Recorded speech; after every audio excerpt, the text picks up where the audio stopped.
You know, I'm old enough to remember where I was when I heard that President Kennedy was assassinated.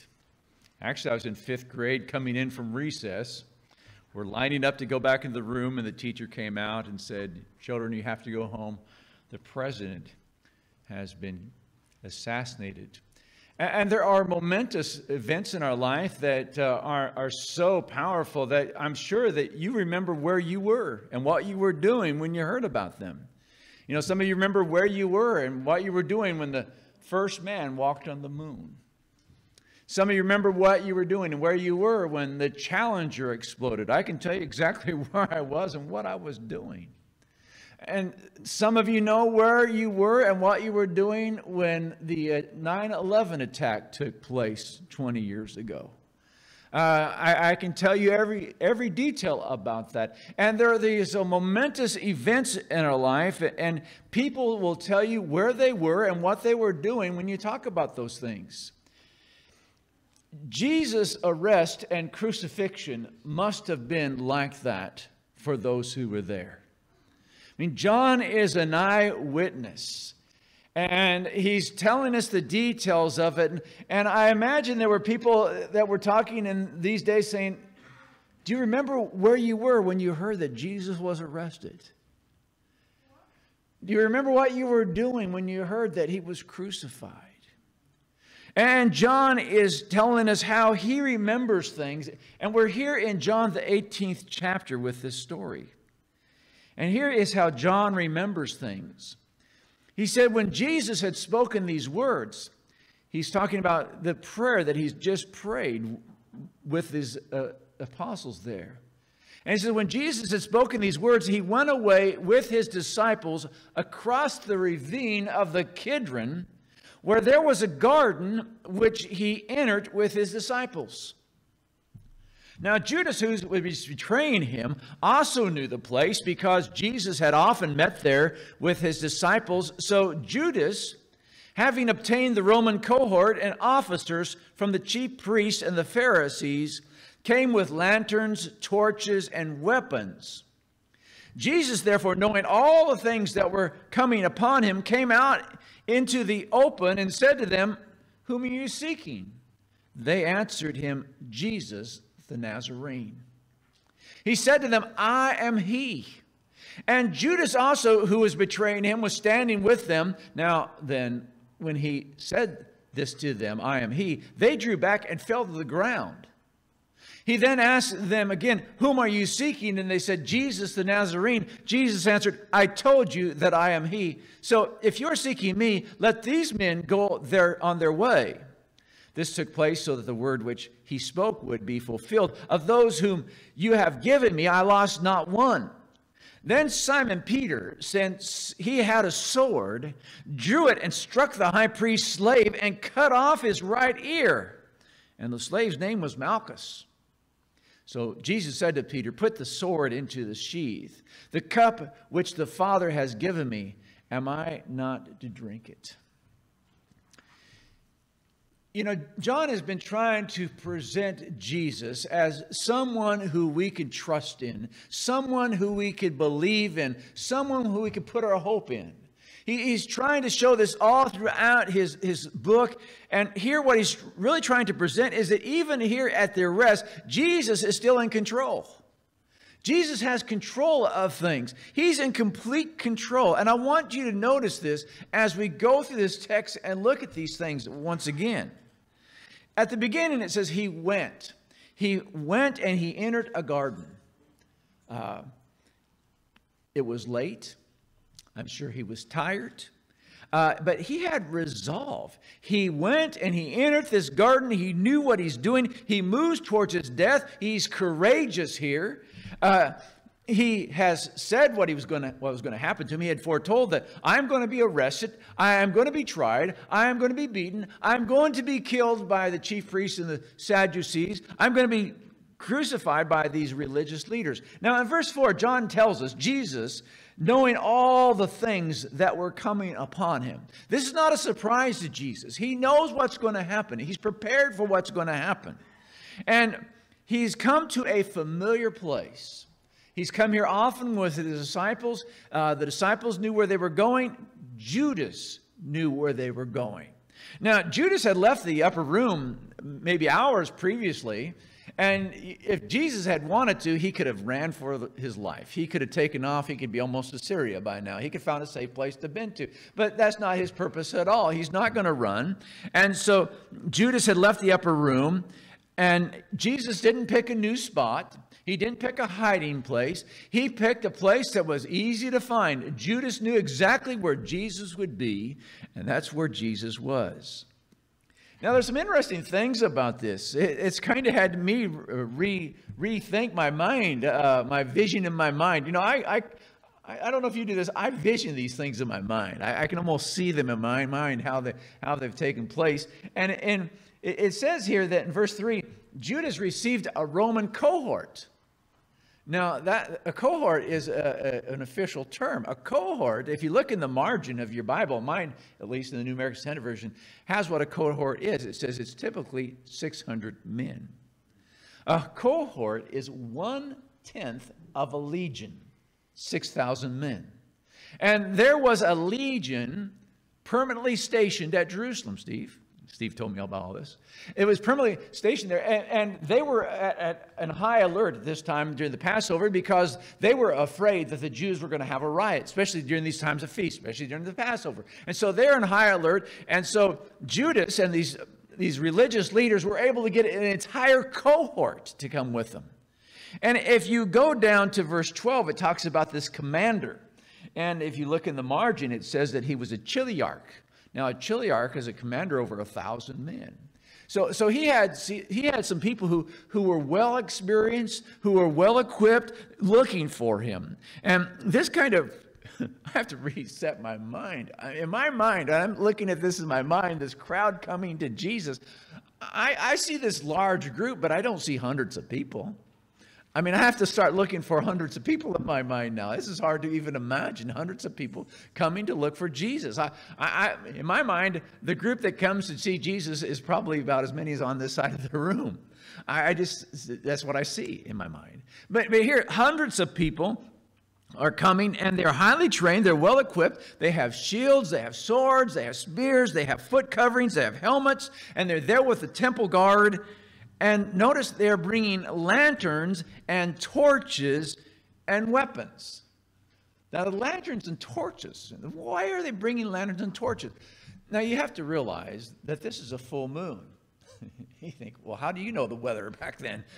Well, because this is Passover. It happens on a full moon. So we know it's a full moon. And in those days, in a full moon, you could see pretty clearly all around Jerusalem. But they have these lanterns and torches because they were expecting a manhunt. They figured they were going to have to search high and low for Jesus, and they assumed that he would run and that his disciples and him would go into a cave or one of the caverns, and they would have to fight their way into that cave and pull them out.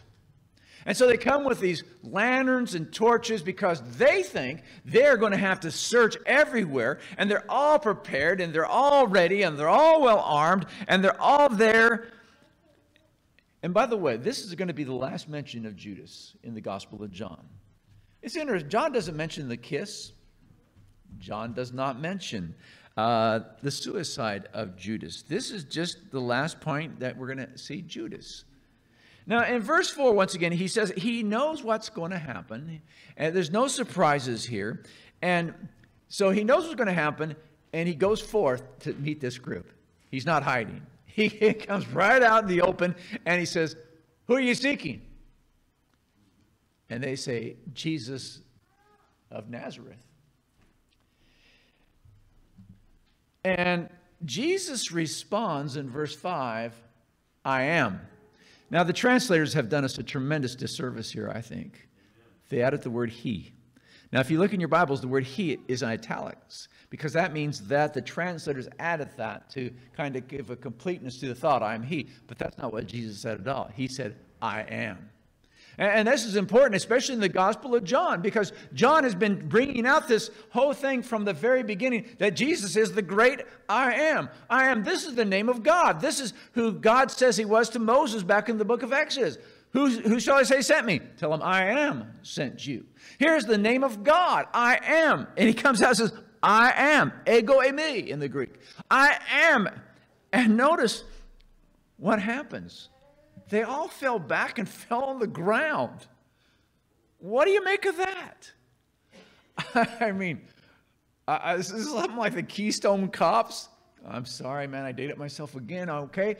You young people, go look up the Keystone Cops. I mean, they're always falling all over each other. I mean, they fell back and they all hit the ground. Can you imagine the hundreds of people just falling back? I know they're in a high alert. Their adrenaline's running. They're frightened, and all of a sudden, whoa. And what do you make of this? I mean, is this something that was miraculous that happened? You know, I imagine if Jesus said, boo, they would still be running, because this is just such a kind of a weird thing. The tensions are high. Is it miraculous? Is there a power in his name? Is it like the concussion of a bomb going off? I don't know. It doesn't tell us. It just gives us this. John just says, look, this is what happened. It's just amazing here. And so again, when they get off the ground, he says, well, who are you seeking? They say, we're seeking Jesus of Nazareth. I told you, I am. And so he says, so let these other guys go on their way. And it says that was to fulfill Scripture. They didn't lose any of them. I am, let these guys go free. And that seems to be an overall theme of the gospel anyway, isn't it, the message? So one gave his life so the rest of us could go free. I mean, when you come down to verse 14, I know we're not looking at that today, but it says Caiaphas was the one who had advised the Jews that it was expedient for one man to die on behalf of the people. If you go back to chapter 11, verse 50, it says that Caiaphas was talking, and he says, nor though you take into account that it is expedient for you that one man die for the people, that the whole nation not perish. And so here, Jesus, you want me, you don't want them, let them go free. And that's what's happened. Jesus has stepped up for us as well. Here I am, you let them go free. And so it's very amazing. And so you see this tension, and then pow. He's like, well, what happened? This is Peter pulls out a sword, and he cuts off this guy's ear. And only John mentions that it was Peter that was the one wielding the sword. The synoptics mention this happened, but they don't tell us it was Peter. Now, a lot of people, and I feel bad about this, because a lot of preachers give Peter all kinds of grief. And they said, well, there was a competition there's a lot of competitiveness between John and Peter, and so he's outing Peter because, you know, it's like guys do, you know, we kind of rib each other. I don't think that's the case at all. I think why John does it and the others don't do it is because probably by this time Peter's already dead. There's no repercussions from it now. He's dead. And he's going to mention Malchus too. He's the only one that mentions Malchus, by the way. And in my mind, I'm thinking, well, why would he mention that other than the fact that they might have known who Malchus was? And I'm thinking maybe he was converted later on and became a Christian that they all knew. I don't know, but that would be my speculation. But Peter's often criticized. Oh, look, he went after a guy who wasn't even a soldier. There's all these soldiers, and he goes after the only one that's not armed, and he cuts off his right ear. Well, is he left-handed? No, he's right-handed. So what happened was this guy must have been running. He goes after a guy who's unarmed and running. I don't think that's happening at all. I think that he pulls out his sword. Malchus happens to be the closest guy he can attack. And he cuts off his right ear because he missed. I think he's trying to split his head right in half. He misses, hits his ear. And he's brave enough to take on an entire cohort. Peter's saying, no, this is not going to happen. How would you have responded? I mean, would you just froze? Would you have ran? Would you have fought to your death? Peter has this zeal for Jesus, this love for Jesus. And it's a zeal without knowledge, but he had Jesus back. You're going to take him not on my watch. I'll die first, but you're not taking him on my watch. And he pulls out his sword, and Jesus says, wait, put the sword back. Must I not drink the cup the Father's given me? Now, that's an interesting thing, too, because, see, in the Gospel of John, you might notice, John does not tell us of this agonizing prayer that happens in the Garden of Gethsemane. The other synoptics tell us of this agonizing prayer. The other eyewitness, Matthew, tells us of this agonizing prayer. Father, if you will, let this cup pass from me, but not my will, but thine be done. And he goes and prays again and again, let this cup pass from me. And John doesn't tell us about that. He doesn't tell us about the sleeping disciples. He doesn't talk about the healing of Malchus here either, for that matter. But he does talk about the cup. He comes to the conclusion of the prayer from Matthew, assuming maybe that they already knew what the synoptics had talked about. And he says, the cup. Don't you think I must partake of this cup? The cup. I must drink this cup. The cup of the wrath of the sins of the world. I have got to take and drink this cup. The point you must see in this is Jesus is not a victim. He is in complete control here. In verse 12, it says that he's arrested and he is bound. You know why he was bound? Because he let them bind him. If he did not want that, that would not have happened. He is in complete control. And I think that's what John wants us to know. He's in complete control. And so what is this telling us? It's telling us that his motivation is not because he's helpless. It's not because he's afraid. It's not because he doesn't know what's going on. He knows exactly what's going on. What John is wanting us to know, is Jesus' motivation for saving us was greater than his life itself. He loved us more than life itself. And that is what we're called to do, is to love him back more than life itself. We are to die to self. I've been crucified with Christ. Nevertheless, I live. To die to ourselves, that is a great high calling. That is a tremendous calling. You know, I've been getting calls, it seems more often lately, from people. Usually it's a young woman's voice, and she'll say, look, I'm attracted to other women, and I'm not attracted to men. And you know, I have this attraction to women. And what I want to know is, can I come to your church? And what I tell her is, of course you can come. Well, can I bring my girlfriend with me? Well, of course you can bring your girlfriend with you. Of course, I explained a lot of other things, too, as we're going along in the conversation, but the bottom line is, yeah, you're welcome to bring. And usually the thing is, well, but I don't think I could ever be with a man, so how could this be fair? Because aren't you going to tell me later on that this is not right? I said, well, wait a minute. Yeah, the Bible is going to tell you that. The Bible is going to condemn homosexuality. But that feeling that you have probably always will be there. The bottom line is that you have to realize that for Christians, what we believe is that I love God, I love Jesus more than any kind of sexual attractions I may ever have. I love Jesus, I love God more than anything else in my life. And that's why you can come and worship with us. You don't have to believe what we do, but you're welcome to come, and we'd like to talk to you about how much we love Jesus because he first loved us. It's going to start by telling you just how much God loved us and how much Jesus did for us. You know, we talk to, you know, if I'm an alcoholic, can I come to worship? Well, absolutely. You can still come to worship. If I'm living with my girlfriend, can I? Well, yeah, you can come. Everybody's welcome to come. I mean, we're not talking about, you know, the sufferer. How is it that the sufferer doesn't turn his back on God? Because as a Christian, he has learned to love God.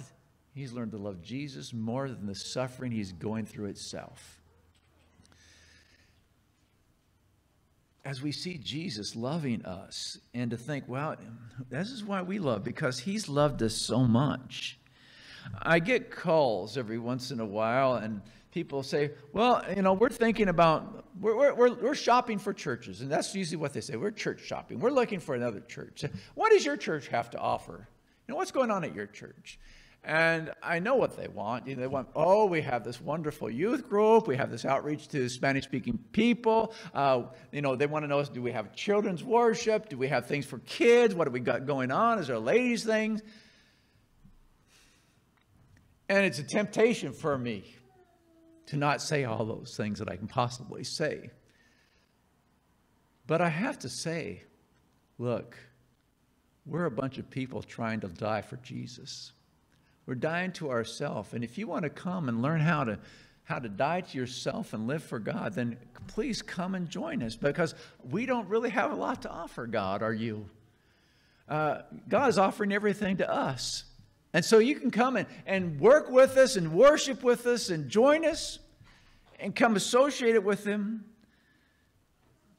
But what we have to see first and foremost is we love because God loved us. And that's our whole motivation for being here today, isn't it? That's our whole motivation for any kind of ministry. That's why we hang on. Even though we are tempted and tried, and we have all these things that beset us every single week, and some of you have persecution, and you're mocked by people who know you and know your beliefs. And why do you keep going? Well, because you're striving to love Jesus, you're striving to love God more than life itself. Because that's what Jesus has taught us to do. This is a great lesson here, I think, in this arrest. Jesus, he did this because of you, because of me. Oh, how we can love Jesus, because he first loved me.